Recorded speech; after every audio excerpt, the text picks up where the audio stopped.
नमस्कार, जुड़े हैं रिंकी बत्रा के साथ गरिमा टाइम्स पर। रोहतक ओल्ड सब्जी मंडी थाना क्षेत्र के तहत सोमवार देर रात करीब 10:30 बजे एक कॉलोनी में नाबालिग लड़की से छेड़छाड़ करने वालों को टोकने पर मनचलों ने बॉक्सर को चाकू घोंप दिया। खून से लथपथ बॉक्सर को आनन फानन पीजीआई ले जाया गया, जहां उसने दम तोड़ दिया। राज्य स्तरीय बॉक्सर व मॉडल रह चुके कामेश की तेज धार हथियार से हत्या की गई है।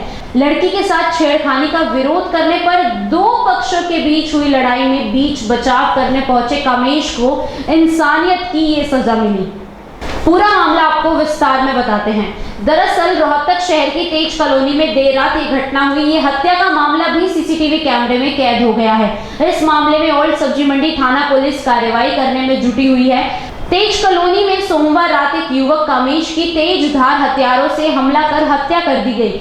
सूचना के अनुसार कॉलोनी के कई युवक एक लड़की के साथ छेड़छाड़ करते थे। इन युवकों का विरोध करने पर दो पक्षों के बीच मारपीट हो गई। बीच बचाव करने गए कामेश पर एक युवक ने तेज धार हथियार से हत्या कर वार कर दिया। परिजनों ने कामेश को गंभीर हालात में पीजीआई में भर्ती करवाया, जहां उपचार के दौरान कामेश ने दम तोड़ दिया। हत्या की ये पूरी घटना सीसीटीवी कैमरे में कैद हो गई।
फुटेज में साफ देखा जा सकता है कि किस तरीके से कई लोग मिलकर कामेश के साथ मारपीट कर रहे हैं और एक युवक चाकू से वार करता हुआ दिखाई भी दे रहा है।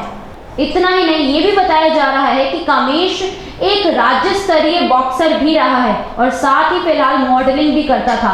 कामेश ने 2019 में पंजाबी म्यूजिक एल्बम दिल दियां लगियां में भी काम किया है। कामेश के पिता तेज कॉलोनी निवासी राजेश नगर निगम में सहायक के पद पर कार्यरत हैं। राजेश की दो बेटियां और एक बेटा कामेश था। बेटा 23 वर्षीय कामेश होटल मैनेजमेंट के प्रथम वर्ष का छात्र और मॉडलिंग करता था। कामेश बॉक्सिंग का भी राज्य स्तरीय खिलाड़ी बताया जा रहा है। पुलिस फिलहाल मामले की जांच में जुटी है। कामेश के चचेरे भाई मनीष ने बताया कि कामेश राज्य स्तरीय बॉक्सर रहा है और मॉडलिंग भी करता था। मनीष ने यह भी बताया कि शाम को लड़की की छेड़खानी के चलते झगड़ा हुआ था, जिसमें कामेश बीच बचाव करने के लिए आया था। इस दौरान राहुल नामक शख्स ने उस पर छुरी से वार कर दिया और रोहतक पीजीआई में देर रात उसने दम तोड़ दिया। करीब 9:30 पौने 10 बजे की बात है। हम सोने की तैयारी कर रहे थे, तभी छोटे वाला चाचा आया। आते बोला जल्दी दरवाज़ा खोल। मैं क्या बात होगी? पहले झगड़ा हो गया और कामेश को छुरी मार दिया पीजीआई में, जल्दी चलो। हम जैसे तैसे थे अपने चल पड़े। वहाँ जाकर देखा तो डॉक्टर अपनी कोशिश कर रहे थे, मगर 10-15 मिनट के बाद उन्होंने मृत्यु घोषित कर दिया। वहाँ जाके सारा मामला पता चला कि बड़े चाचा ने ये वारदात है जो लगभग बड़े चाचा सामने हुई, कुछ दूरी पे थे बड़े चाचा। इन्होंने कोशिश की, शोर मचा, देख के भाग गए, इतने में वो छुरिया मार के चले गए थे। मेन जो मुद्दई था उसका नाम राहुल उर्फ नाली बताया गया, और 2 उसके भाई थे, एक सन्नी और एक रोहित। धर्मेंद्र के बेटे हैं तीनों, सगे भाई है। 2 लड़के और अन्य थे जो इसमें मारपीट में शामिल थे, पकड़ भी रहे थे इसको। उनकी अभी शिनाख्त नहीं हुई है, कौन थी पहचानते नहीं। मामला यह था कि कामेश के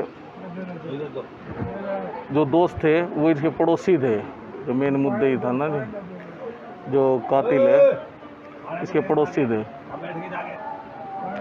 तो बता रहे इन्होंने उसी दिन है ना दोपहर 2 बजे पड़ोस की एक 12 साल की बच्ची के साथ ज़बरदस्ती करने की कोशिश की राहुल ने। वो लड़की छुट के विशाल जो इसका कामेश का दोस्त था उसके पास आती है। तो ये जो उस बच्ची की जो माँ है वो और कामेश और ये तीनों जो दोस्त थे ये रिपोर्ट करने गए अपने सलारामुल्ला चौकी में। लेकिन वहाँ किसी रीज़न से ना उसकी माँ घबरा गई, या तो वो अपनी कास्ट के पीछे पंजाबी कम्युनिटी से थी और ये धार्मिक समाज से था, पूरा समाज है इनका वहाँ। तो उससे घबरा के उसने कहा मैं कानूनी कार्रवाई नहीं चाहती, आप है ना इनको धमका दो सिर्फ। तो इसी रंजिश की वजह से जब शाम को कामेश उनके पास गया, अपने दोस्त के पास, एज़ यूजुअली जाता ही था वो, यार दोस्त मिलते थे शाम को इकट्ठे जिम वगैरह करना। तो जब वो शाम को वहाँ पहुँचा तो उन्होंने फील्डिंग के तहत 3-4 लड़के पहले शामिल थे और आवाज़ लगाई, 2 अन्य फिर आए बाद में, झगड़ा किया। उनमें से एक के हाथ में छुरी थी जो राहुल है, उसने छुरियों से वार कराया। एक सीधी तरफ छाती में लग रही है, एक पेट में लगी है छुरी। स्टेट लेवल तक खेला था बॉक्स। और मॉडलिंग वगैरह भी हाँ जी, मॉडलिंग भी की थी। मिस्टर पंजाब भी रहा है, एक बार mister Delhi first runner up रहा, रोहतक मिस्टर पर्सनैलिटी रहा, और फिलहाल अब इसमें होटल मैनेजमेंट में एडमिशन ले रखा था, 2nd ईयर चलता था उसका। घटना के बारे में जानकारी देते हुए डीएसपी गोरखपाल राणा ने बताया कि किसी बच्ची की छेड़खानी के मामले में 2 पक्षों के बीच झगड़ा हुआ और उसी दिन कामेश पर चाकू से हमला हुआ। देर रात परिजन एसपी ऑफिस भी गए थे, जहां पर परिजन कामेश की मौत का इंसाफ मांग रहे हैं। फिलहाल उसका पोस्टमार्टम भी कराया जा रहा है। सीसीटीवी फुटेज मिली है, उसके आधार पर हमलावरों की पहचान करके उन्हें जल्द ही गिरफ्तार भी कर लिया जाएगा।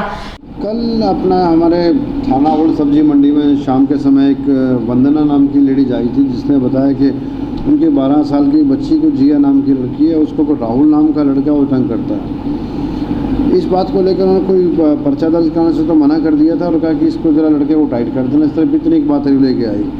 रात को ये जो कामेश है जिसको लगा, ये जिसकी डेथ हुई लड़के की, रात को ये आपस में वो जो लड़का राहुल है वो उनको मिल जाता है आपस में। पता उनको था ही दिन में लड़की के साथ छेड़खानी करता है। इस बात को लेकर दोनों की थप्पड़ मुक्की हुई, नोकझोंक हुई। उसमें उनके दरमियान चाकू था उसके पास। ये जो 2-3 लड़के अननोन भी नाम के सामने नहीं आए, तो चाकू उसको लगा लड़के को, कामेश के जो है इसमें चाकू लगने से उसकी देर रात उसकी मौत हो गई है। फिलहाल उसकी डेड बॉडी मॉर्चरी में रखी है, इसका पोस्टमार्टम करवाया जाएगा। इनका पहला पुलिस के पास कोई मामला नहीं है, लेकिन अब ये पता लगा है कि इनका पहले आपस में झगड़ा हुआ इनका 1-2 बार, इसी राहुल और इसको जिया को लेकर। कोई सीसीटीवी भी आया है सामने? आया है, सामने आया है। वो सारी बात अभी तहकीकात कर रहे हैं उसमें, और उसके अंदर सारी बात पता लग जाएगी कौन किसका कितना रोल है, कार्रवाई उस हिसाब से की जाएगी। तभी उसने, मेरी लड़की खड़ी थी और उसने छेड़खानी करने की कोशिश की। वो फटाफट अपना बचाव करके नीचे आ गई। नीचे आई तो मोहल्ले के लोग इकट्ठा हो गए और छोड़ छुड़ाओ जो उसको रोक रहा था लड़का, उसको उसने ऐसी क्राइम रिलेटेड अपडेटेड न्यूज जानने के लिए जुड़े रहिए हमारे साथ। नमस्कार।